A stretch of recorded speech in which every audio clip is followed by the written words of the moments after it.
আসন্ন বর্ধমান দুর্গাপুর লোকসভা নির্বাচনকে কেন্দ্র করে প্রচার এখন তুঙ্গে। এই লোকসভা আসনে এবারে তৃণমূল প্রার্থী কীর্তি আজাদ ও বিজেপি প্রার্থী দিলীপ ঘোষ। এই আসনের লড়াই এবার রাজ্যবাসীর কাছে বিশেষ আকর্ষণ। দুই প্রার্থীর জমজমাট প্রচার উত্তেজনা বাড়াচ্ছে ভোটের ময়দানে। তৃণমূল ও বিজেপির হেভিওয়েট নেতৃত্ব এবার এই আসনের প্রচারে নামতে শুরু করেছেন।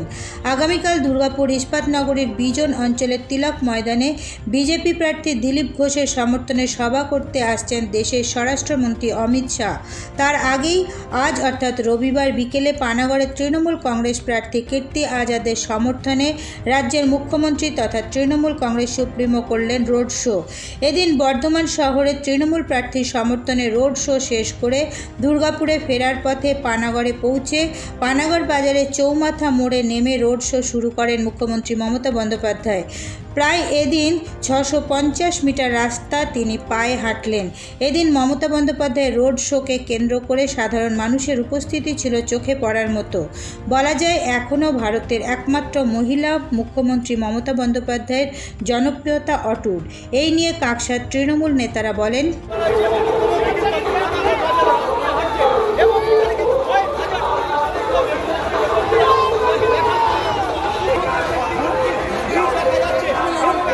টেম্পারেচার 49 যেটা অফিসিয়ালি আছে, এটা মনে হচ্ছে 60-70 হয়ে গেছে।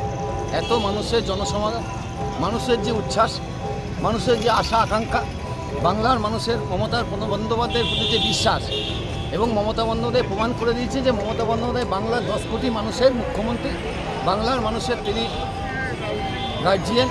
তাই বাংলার মানুষের কথা মনে রেখে, পানাগড়ের কথা মনে রেখে আজকে পানাগড়ে যে অসংখ্য মানুষ তাকে স্বাগত জানানোর জন্য দাঁড়িয়েছিল, মমতা বন্দ্যোপাধ্যায় বাধ্য হয়ে বা তাদের প্রতি যে একটা স্নেহ ভালোবাসা হয়ে উনি নিজে আজকে এতটা রাস্তা হেঁটে গরমকে উপেক্ষা করে সকলের সঙ্গে হেঁটে আজকে কাকসার যে একটা রাজনৈতিক যে বাজার ছিল, রাজনৈতিক যে টেম্পার ছিল, রাজনৈতিক যে উত্তেজনা ছিল, সেই উত্তেজনা টিআরপি আজকে অনেক বাইরে দিয়ে গেছিলো। এতে তৃণমূল কংগ্রেসের কর্মী সমর্থকদের মনোবল অনেক বাইরে দিয়ে গেল, এবং আজকে থেকে মনে হয় বিজেপি আর কোনো ভোট চাওয়ার জন্য রাস্তাঘাটে বেরোবে না। এইটা হচ্ছে বাংলার